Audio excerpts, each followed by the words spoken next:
Assalamualaikum warahmatullahi wabarakatuh. Salam sejahtera buat kita semua. Semoga saudara masih dalam keadaan sehat sehingga bisa mengikuti kuliah pada kesempatan kali ini dengan nyaman. Melanjutkan pembicaraan pada video yang lalu bahwa ketika ada pernyataan yang tidak sesuai dengan kehendak, secara yuridis dipertanyakan apakah ada sepakat apa tidak. Penyelesaiannya adalah dengan mengikuti beberapa pendapat para sarjana yang terkelompok dalam beberapa teori. Ini yang akan kita bicarakan.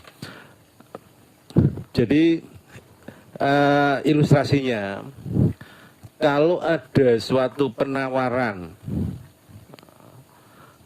itu isinya adalah pernyataan kehendak, tetapi pernyataan kehendak di dalam penawaran tersebut kebetulan tidak sesuai antara pernyataan dan kehendaknya.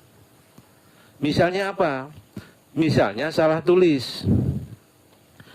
Kalau ada seseorang menawarkan suatu kebendaan, kebendaan itu di dalam harga pasaran itu kisarannya misalnya 100 juta. Ketika angka 100 juta itu ditulis, itu nolnya adalah 8. Ya, jadi kehendaknya menghendaki harga 100 juta. Tetapi ketika menulis nolnya kurang 1. Jadi berapa? 100 juta, nolnya kurang 1, jadi berapa? 10 juta. Nah, 10 juta ini adalah angka yang sampai pada pihak lawan janji. Lawan janji merasa ada penawaran yang begitu murah, langsung diakseptasi. Pertanyaan yuridisnya, apakah akseptasinya itu menimbulkan sepakat? Ini persoalan yuridis. Misal salah ucap, kehendaknya menghendaki A, pernyataannya B. Ini orang-orang yang latah biasanya seperti itu. Apalagi kalau sekarang ini eranya adalah era online. Saudara cermati, terkadang di pihak lawan itu menghendaki saudara cukup mengatakan iya atau tidak, karena itu direkam di sana. Kalau misalnya ada penawaran, kebetulan yang memberikan penawaran ini biasanya perempuan dengan suara yang lembut, itu dengan berbagai uraian itu mengasihkan, sehingga pada saatnya nanti akan direkam, direkod, saudara sebenarnya kehendaknya ngomong tidak atas penawaran itu, tetapi secara tiba-tiba karena keadaan di lingkungan saudara mengatakan iya, sudah terlanjur direkam dan ditutup. Apakah dengan demikian lalu timbul sepakat?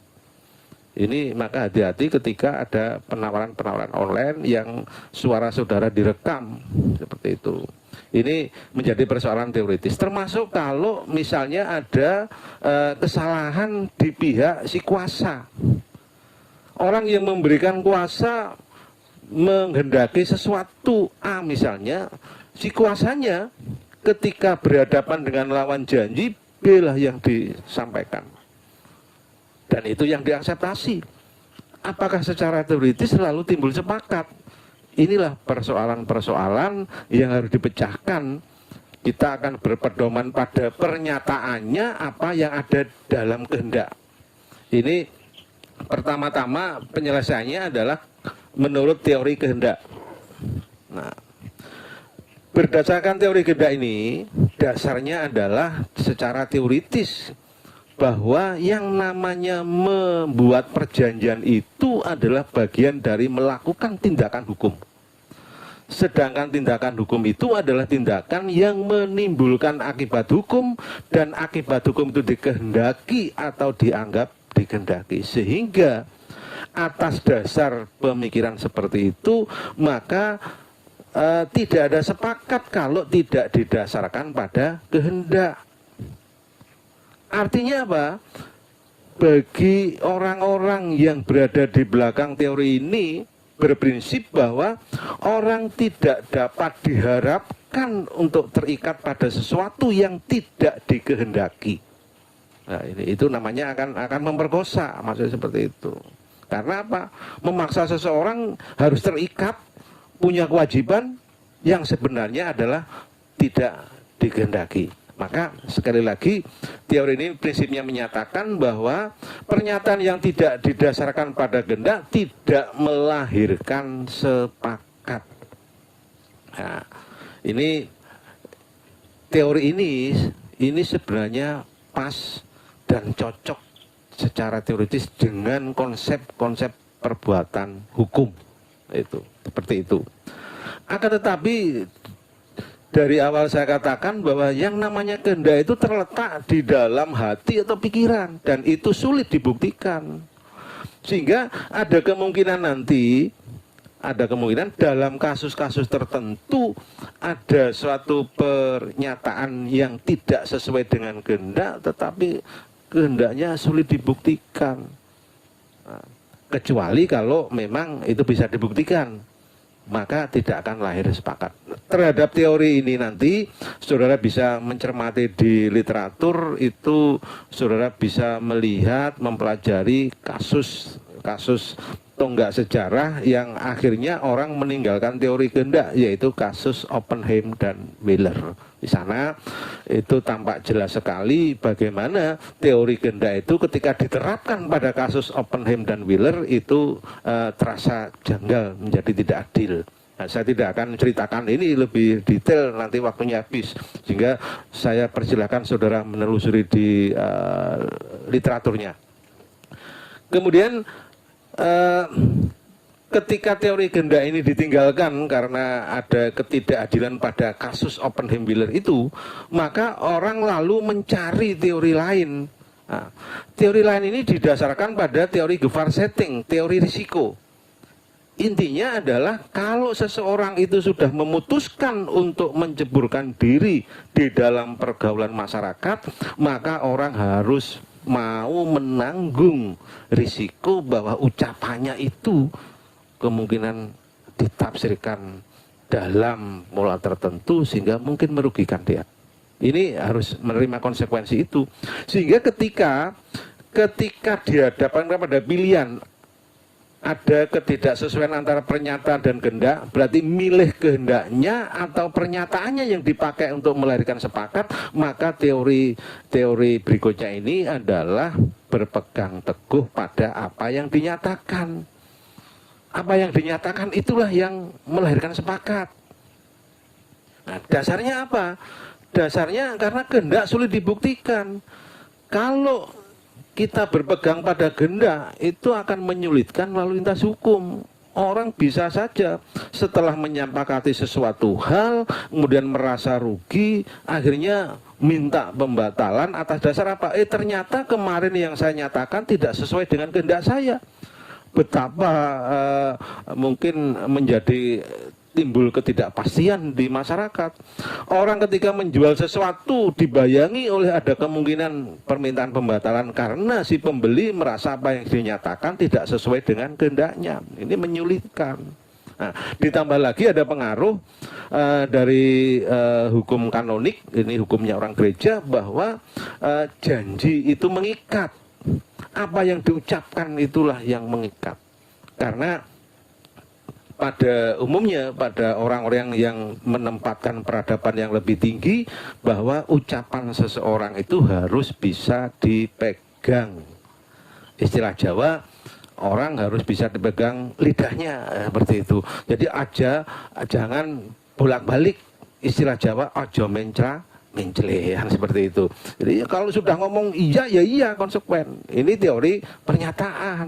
Nah, tetapi bagaimana ketika dihadapkan pada suatu peristiwa ketika seseorang itu menghendaki menawarkan suatu kebendaan yang menurut pasaran itu harganya 100 juta, dia menghendaki 100 juta, tetapi tertulis 10 juta. Apakah orang yang menawarkan harus kehilangan 90 juta hanya karena apa? Orang harus bisa dipegang mulutnya, harus bisa dipegang ucapannya. Betapa dia tercederai rasa keadilannya. Maka teori pernyataan yang sebenarnya adalah menempatkan seseorang dalam peradaban yang lebih tinggi atas ucapannya pun dalam keadaan tertentu juga menemui ketidakadilan ini. Jadi ada dua kutub. Kalau teori kehendak itu adil memang, tapi menjadi tidak pasti.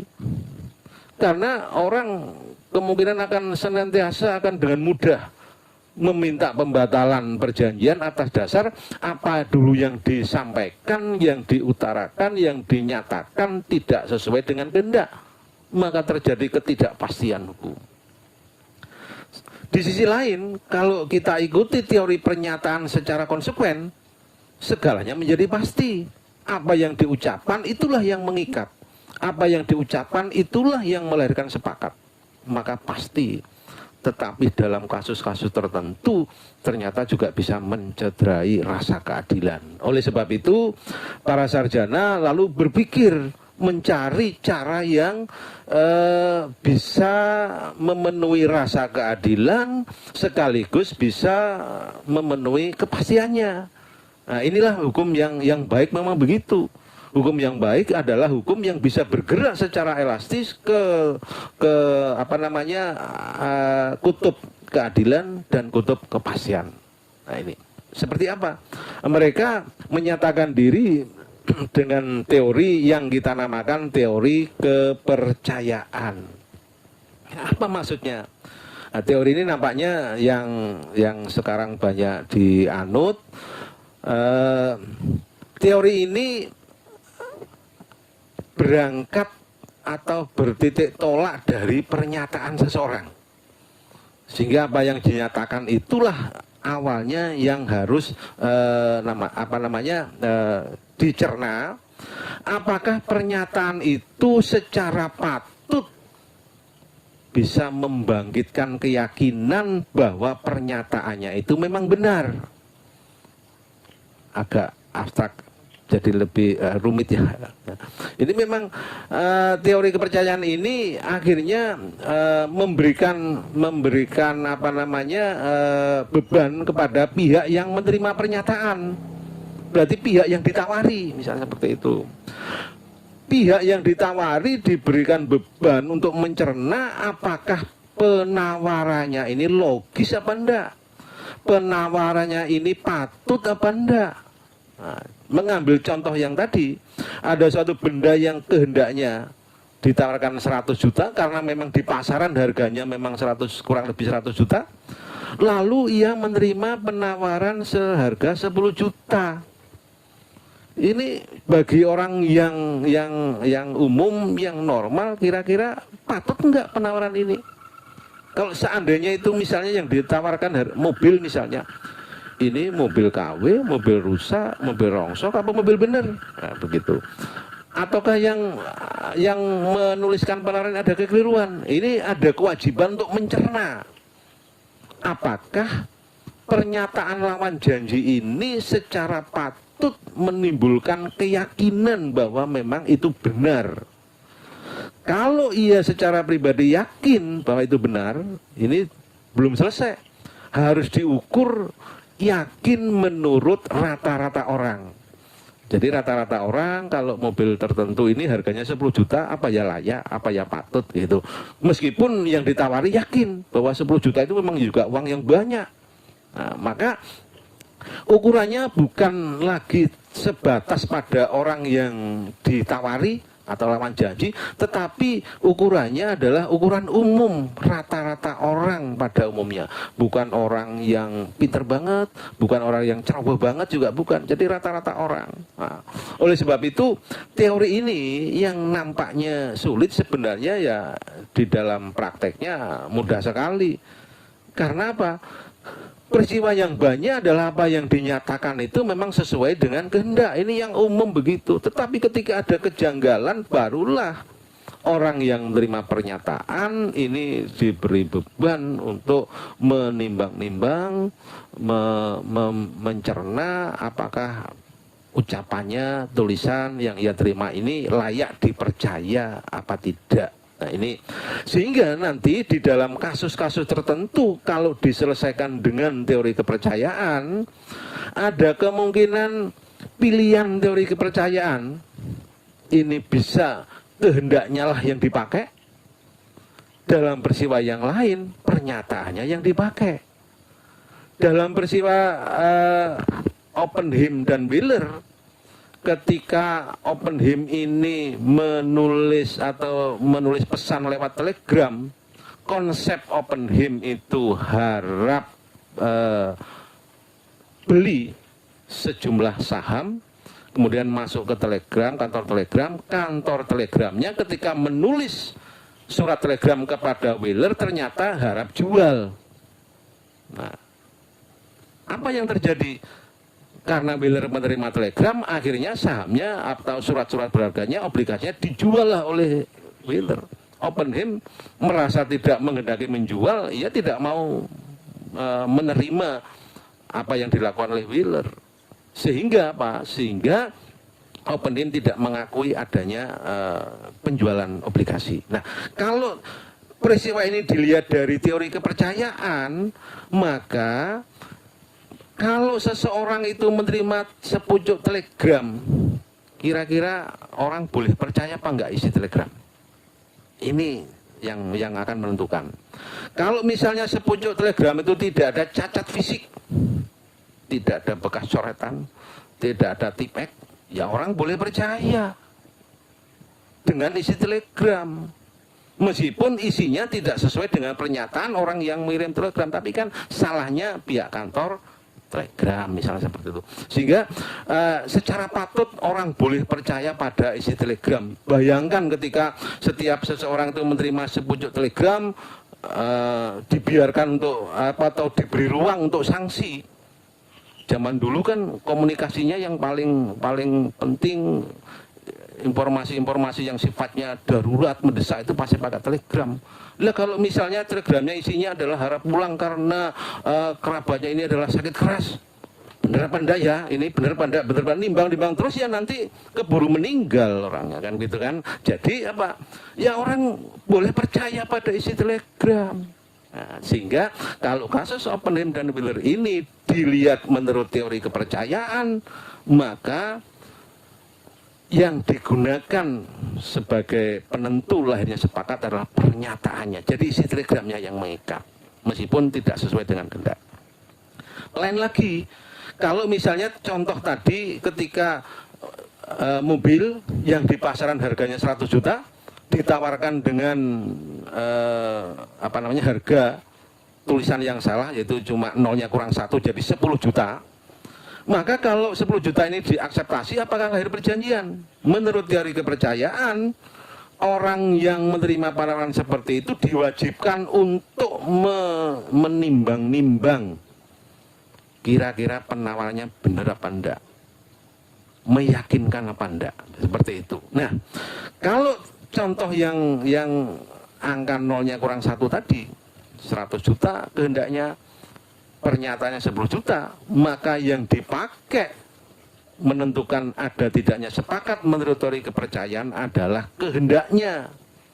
Berarti ilustrasi penawaran harga yang nolnya kurang 1 itu dianggap tidak melahirkan sepakat, karena pernyataannya itu tidak sesuai dengan kehendak. Jadi dengan demikian kita bisa menyimpulkan teori kepercayaan ini penyelesaiannya atau yang nanti diambil itu kadang-kadang sesuai dengan teori kehendak atau kehendaknya yang dipakai, kadang-kadang pernyataannya yang dipakai, tergantung kasus-kasus yang muncul seperti apa. Nah, ini yang dirasa adil, karena apa? Bagaimanapun kasus-kasus mengenai pernyataan yang tidak sesuai dengan kehendak ini jumlahnya tidak banyak.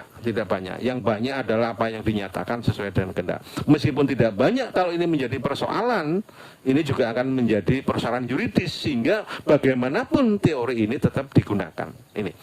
Nah, Bagaimana menentukan ada tidaknya sepakat ini menjadi lahan bagi kita untuk menganalisis dengan kemampuan masing-masing, bisa menggali lebih dalam lagi, sehingga nanti kalau saudara menyukai bagaimana pemahaman atau menganalisis teori itu seperti ini, nanti saudara akan punya penguasaan yang bagus ketika nanti saudara menjadi pengacara atau menjadi hakim. Ini maksudnya seperti itu. Nah, ini mengenai teori ada tidaknya sepakat. Nah, kalau menurut teori ini kok dipastikan atau hasilnya adalah ada sepakat, maka sepakatnya itu berarti sepakat yang sah, meskipun sebenarnya tidak sesuai. Yang kasus Oppenheimer itu kan tidak sesuai dengan kehendak Oppenheimer, berarti tidak ada sepakat. Ada sepakat karena yang dipakai adalah bunyi telegramnya. Nah, meskipun tidak sesuai, ada sepakat, dan sepakatnya sah. Karena apa? Sepakat yang tidak sah menurut undang-undang itu adalah kalau ada kekhilafan, paksaan, penipuan. Sedangkan dalam kasus-kasus ini kita tidak bicara dalam cacat kehendak. Seperti itu. Jadi harus tegas, kalau nanti hasilnya menurut teori ini ada sepakat, maka sepakatnya adalah sepakat yang sah. Oke, ini yang bisa saya sampaikan mengenai teori ada tidaknya sepakat. Nanti saudara bisa memperdalam lagi di literatur yang ada, termasuk di buku ajar yang sudah di tangan saudara. Sampai di sini uraian ini. Untuk yang akan datang kita akan bicara mengenai kekhilafan itu seperti apa, paksaan seperti apa, penipuan seperti apa, sehingga kita akan tuntaskan mengenai anatomi sepakat. Baik, kurang lebihnya mohon maaf. Wassalamualaikum warahmatullahi wabarakatuh. Sampai ketemu di lain waktu.